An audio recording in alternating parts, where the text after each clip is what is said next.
सबसे पहले बात करेंगे मिथुन राशि या मिथुन लग्न वालों के लिए राहु केतु का गोचर कहां पर और कैसे हो रहा है। राहु केतु का सामान्य नैसर्गिक स्वभाव क्या है, आपके किस भाव पे वो क्या फल दे रहे हैं, और राहु केतु का ज्योतिषीय एस्ट्रोलॉजिकल उपाय क्या है, और अंत में राहु केतु का विशेष उपाय क्या है जो आपके लिए लाइफ चेंजिंग हो सकता है। इसलिए दोस्तों वीडियो को पूरा देखिएगा, तभी आप सारी बातों को अच्छी तरह समझ पाएंगे। नमस्कार दोस्तों, मैं विनय शर्मा अपने चैनल में आप सभी का बहुत बहुत स्वागत करता हूं और आशा करता हूं कि आप सब स्वस्थ होंगे, मस्त होंगे। दोस्तों, मिथुन राशि या मिथुन लग्न और राहु केतु का गोचर प्रभाव। जी हाँ दोस्तों, राहु केतु अप्रैल माह में 10 तारीख को सुबह 11:15 बजे राशि का परिवर्तन कर रहे हैं। राहु केतु वक्री चलते हैं दोस्तों, ये पीछे पीछे आते हैं। तो राहु वृषभ राशि से मेष राशि में आ जाएंगे और केतु वृश्चिक राशि से तुला राशि में आ जाएंगे। तो आइए बात करते हैं मिथुन लग्न या मिथुन राशि वालों के लिए राहु केतु का गोचर का प्रभाव क्या है और कैसा है। पहले बात करते हैं आपके पंचम भाव की। पंचम भाव में बैठे हुए हैं केतु तुला राशि में। अब पंचम भाव जो आपका है वो है प्रेम का। अगर आपकी वैसी अवस्था है, वैसी आपकी उम्र है, वैसे आपके हालात हैं, सिचुएशन है, तो इस समय प्रेम आपकी प्रायोरिटी में हो सकता है। बड़े हैं, संतान है, तो संतान को लेके आप प्रभावित हो सकते हैं। संतान आपकी प्रायोरिटी में हो सकता है। पंचम भाव मनोरंजन का भी होता है, आपके प्रायोरिटी में मनोरंजन हो सकता है कि आप घूमना फिरना, पिकनिक जाना, मनोरंजन करना ज़्यादा पसंद हो। पंचम भाव मनोरंजन उद्योग का भी है। अगर आप फिल्म लाइन से जुड़े हैं, मीडिया से जुड़े हैं, पिकनिक स्पॉट आपने डेवलप किया हुआ है, बच्चों के लिए कोई स्पोर्ट्स जोन आपने बनाया हुआ है, कोई इस तरह का चीज़ है जो लोगों को मनोरंजन करवाता है, इस तरह के किसी व्यवसाय से जुड़े हैं तो उसका भाव पंचम है। पंचम भाव शिक्षा का भी है, आपकी शिक्षा का है, और पंचम भाव आपके संतान का है। जो सबसे महत्वपूर्ण जो चीज़ हम पंचम भाव से देखते हैं वह आपकी संतान, और उससे भी महत्वपूर्ण है आपका ब्रेन, आपका दिमाग, वो आपका पंचम भाव है। तो अब पंचम भाव में, पंचम भाव के और बहुत सारे फल होते हैं दोस्तों, हजार विषय एक भाव से देखे जा सकते हैं। ये मुख्य मुख्य बातें हैं जिस पे हम बात करेंगे, और बाकी चीज़ों को आप समझते चलिएगा। आप समझ जाएंगे तो फिर पंचम भाव के किसी भी भाव को आप उसके साथ आप जोड़ सकते हैं। पंचम भाव में केतु क्या फल देंगे ये जानने से पहले राहु केतु के सामान्य सा नेचर हम जान लेते हैं दोस्तों। एक ही राक्षस के, असुर के दो भाग हैं, राहु सर है, केतु धड़ है, सब जानते हैं। लेकिन इनका फल जमीन आसमान का अंतर है, ठीक ये उल्टे हैं, बिल्कुल दो अलग ध्रुव हैं, दो अलग ध्रुव के एक अलग अलग कोने हैं।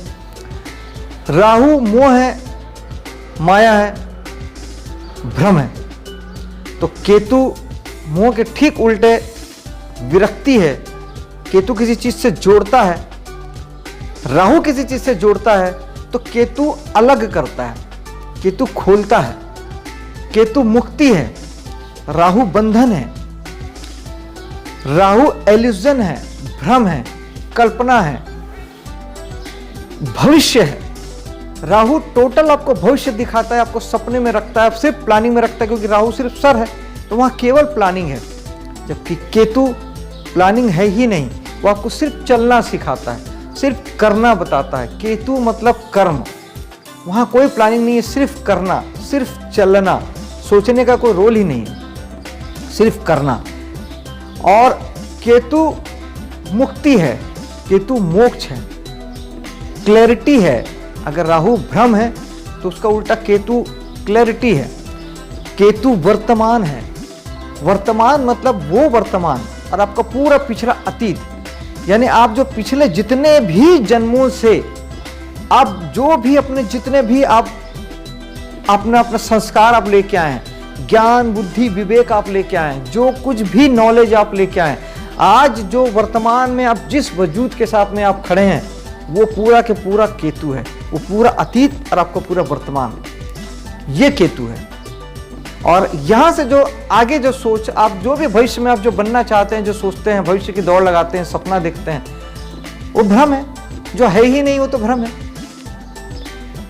वो आपका राहु है। दोस्तों ये सामान्य सा नेचर हुआ। केतु है नैतिकता, केतु है सत्य, केतु है वर्तमान। तो वो पंचम भाव में आपको क्या कह रहे हैं कि आपको नैतिक हो जाना है। दोस्तों एक चीज और बता देता हूं कि दोनों भाव पे राहु केतु दोनों का प्रभाव पड़ेगा। राहु केतु अपने से सातवें होते हैं, तो जहां केतु बैठा है वहां राहु की दृष्टि है, जहां राहु बैठा है वहां केतु की दृष्टि है। तो एक ही भाव में दोनों चीजें होती है। मुख्य रूप से प्रॉब्लम आती है कि आप क्या करें और क्या ना करें ये समझ नहीं पाते हैं। आप परेशान होते हैं, चिंतित होते हैं, कभी आप किसी चीज के पीछे भागते हैं, कभी आपको विरक्ति पैदा होती है।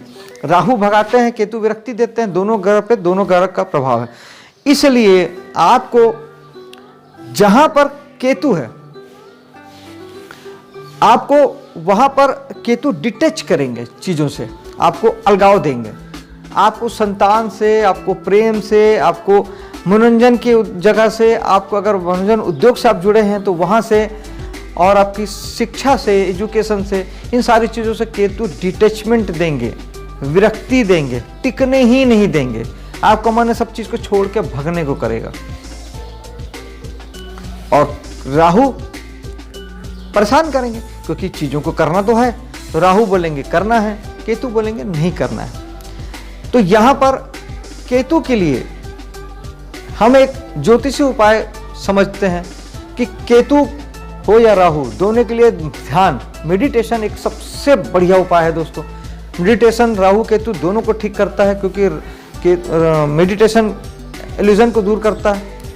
मेडिटेशन मुक्ति है, केतु मुक्ति है। और मेडिटेशन अगर आप ज़्यादा गहरे जाते हैं, ज़्यादा उतरते हैं, बहुत ज़्यादा अगर आप करते हैं, अध्यात्म में जाते हैं, केतु अध्यात्म भी है, तो आप ऑटोमेटिक आप केतु को पा लेते हैं।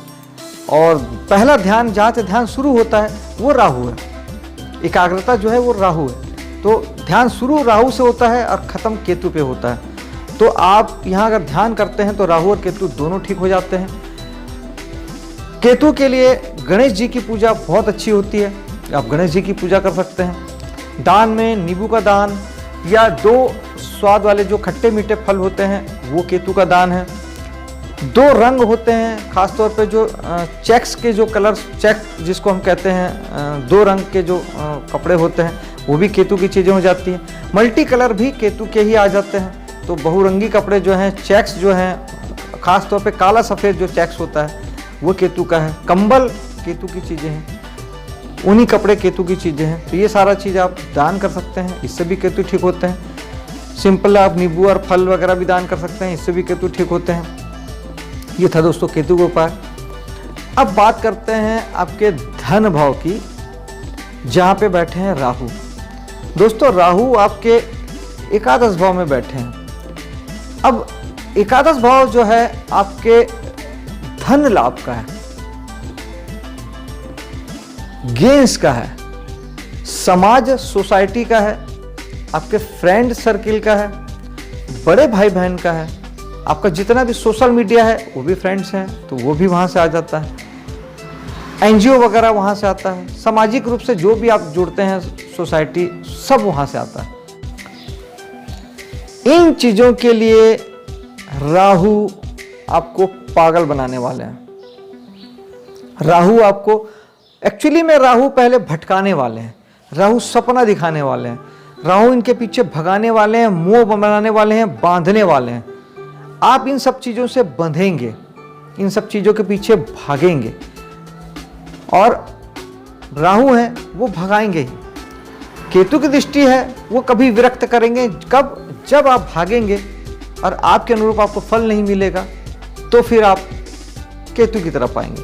लेकिन बेसिकली एकादश भाव की चीज़ों के पीछे भागेंगे आप, धन लाभ के पीछे आप भागेंगे।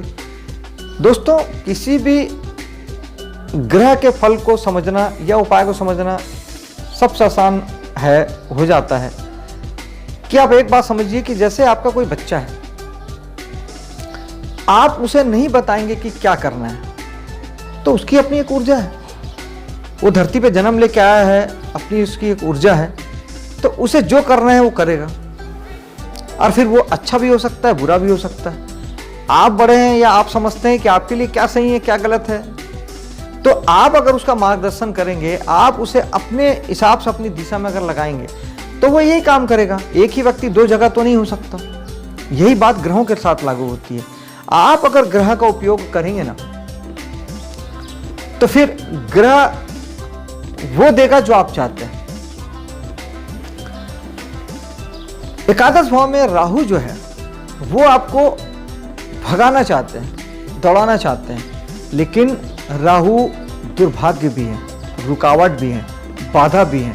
भगाना उनका स्वभाव है, लेकिन साथ ही रुकावट, बाधा, चिंता, परेशानी, दुर्भाग्य, अभाग्य, ये सारा चीज देना भी राहु का काम है। राहु सारे गड़बड़ के कारक हैं, तो वो उस दिशा में आपको आकर्षित भी करेंगे और गड़बड़ भी करेंगे, और आप बस वहीं से परेशानी शुरू होगी, वहाँ सबका मेंटल प्रॉब्लम शुरू होगा, चिंता, परेशानी, दुख, तकलीफ, ये सब शुरू हो जाएगा, क्योंकि आप भागेंगे, मेहनत करेंगे, पहुंचेंगे नहीं कहीं। तो दोस्तों,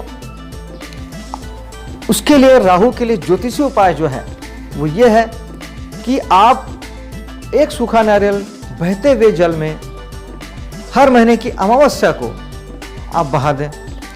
अगर आपके आसपास, घर के आसपास नदी या बहता जल नहीं है, तो आप शंकर भगवान के मंदिर में भी इसे चढ़ा सकते हैं। प्रॉब्लम ज़्यादा है, उपाय आप ज़्यादा करना चाहते हैं, तो हर शनिवार के दिन भी आप इस उपाय को कर सकते हैं कि एक सूखा नारियल आप शंकर भगवान के मंदिर में चढ़ा दें या बहते जल में बहा दें। राहु का चाय कॉफ़ी भी राहु की चीज़ होती है, आप चाय कॉफ़ी का दान कर सकते हैं। दान इन द सेंस आप दोस्तों यारों को खूब चाय कॉफ़ी पिलाइए। 11 भाव वैसे भी दोस्तों यारों का, जितना हो सकता है चाय कॉफ़ी में पैसे खर्च करिए, राहु ठीक होने लगेंगे। ओम रावे नमः, ये भी राहु के लिए एक मंत्र है जो राहु को ठीक करता है। मेडिटेशन, मैंने पहले ही बताया कि मेडिटेशन राहु और केतु दोनों को ठीक करता है, जो आपको रास्ता दिखाता है। सबसे बड़ी चीज़ है कि आपके लिए क्या सही है वो आपको मेडिटेशन बताता है। दोस्तों, ये तो हो गया राहु केतु के भावों का फल और उनकी बाधा, दिक्कत और उनका उपाय। अब बात करते हैं कि सबसे विशेष उपाय की, जो मैंने थंबनेल में लिखा है कि राहु केतु का विशेष उपाय। दोस्तों, राहु केतु का विशेष उपाय राहु केतु का विशेष उपाय नहीं है, सभी ग्रहों के लिए है कि जो ग्रह आपको जो करने बोलते हैं या ग्रहों का जो स्वभाव है, मान लीजिए आपके घर में आपका बच्चा है, अगर मान लीजिए आपका बच्चा पूरा वैसा बन जाता है जैसा आप चाहते हैं, तो क्या कोई आपस में आपके कोई खटपट होगी, कोई गड़बड़ होगा? नहीं होगा। यह बच्चा जैसे माँ बाप चाहता है, आप माँ बाप अगर बच्चों को वैसा माँ बाप बन जाए जैसा बच्चा चाहता है कि उसके माँ बाप हो, बच्चे को कोई तकलीफ नहीं होगी। पत्नी जैसा पति चाहती है, आप अगर वैसा बन जाएं, या पति जैसा पत्नी चाहती है तो पत्नी अगर वैसी बन जाए, कहीं भी कोई प्रॉब्लम होगी? नहीं होगी। यही है विशेष उपाय। ग्रह जो चाहते हैं, आप अगर वो बन जाते हैं, यकीन मानिए किसी उपाय की जरूरत नहीं पड़ेगी, किसी दान की आवश्यकता नहीं पड़ेगी, कोई पूजा पाठ की आवश्यकता नहीं पड़ेगी। ये मैं आपको बोलता हूँ। आप राहु की जगह में राहु बन जाइए, केतु की जगह में केतु बन जाइए। यानी पंचम भाव के जो फल थे, पंचम भाव की जो चीजें थी, पंचम भाव की चीजों के लिए आपको बनना पड़ेगा केतु। पंचम भाव का आपका खेल, मनोरंजन, प्रेम, संतान, आपका वहां से संबंधित जो आपका जो जॉब है, वो, इन सब बातों के लिए आपको विरक्त होना पड़ेगा, डिटैच होना पड़ेगा। बिल्कुल आपको किसी प्रकार की कोई लगाव, कोई इच्छा, कहाँ पहुंचना है, क्या पाना है, ये वाली भावना आपको छोड़नी पड़ेगी। इसका मतलब ये नहीं है कि आपको कर्म नहीं करना है। जो काम आपके सामने आएगा वो सारे काम करना है। काम के बारे में सोचना है कि किस काम को कैसे करना है, और काम भी करना है। बस फॉलो क्या करना है? कृष्ण भगवान ने जो गीता में कहा है कि कर्म करो, फल की चिंता मत करो। आपको फल के मामले में न्यूट्रल हो जाना है, बिल्कुल जीरो, एकदम जीरो हो जाना है। आप जितना फल के लिए न्यूट्रल रहेंगे, कुछ भी नहीं सोचेंगे, आप करके भूल जाइए कि इसका क्या होने वाला है, कुछ भी मत सोचिए। जो मैटर सामने आ गया, आपको जो समझ में आता, आपने जो कर दिया कर दिया। केतु का सफल लोग ये कहते हैं कि केतु चलना है तो आदमी बस चले, बिना सोचे समझे करता है। ऐसा नहीं है, बिना सोचे समझे नहीं करना है, सोच समझ के करना है। उसका सिर्फ यही मतलब है, केतु का अर्थ ये है कि आपको बिना मोह माया, क्योंकि राहु है भोगी और केतु है योगी, आपको लाइक के योगी ट्रीट करना है। योगी क्या करता है? खाता है, पीता है, सोता है, जागता है, सारे दिनचर्या के काम करता है, काम भी करता है।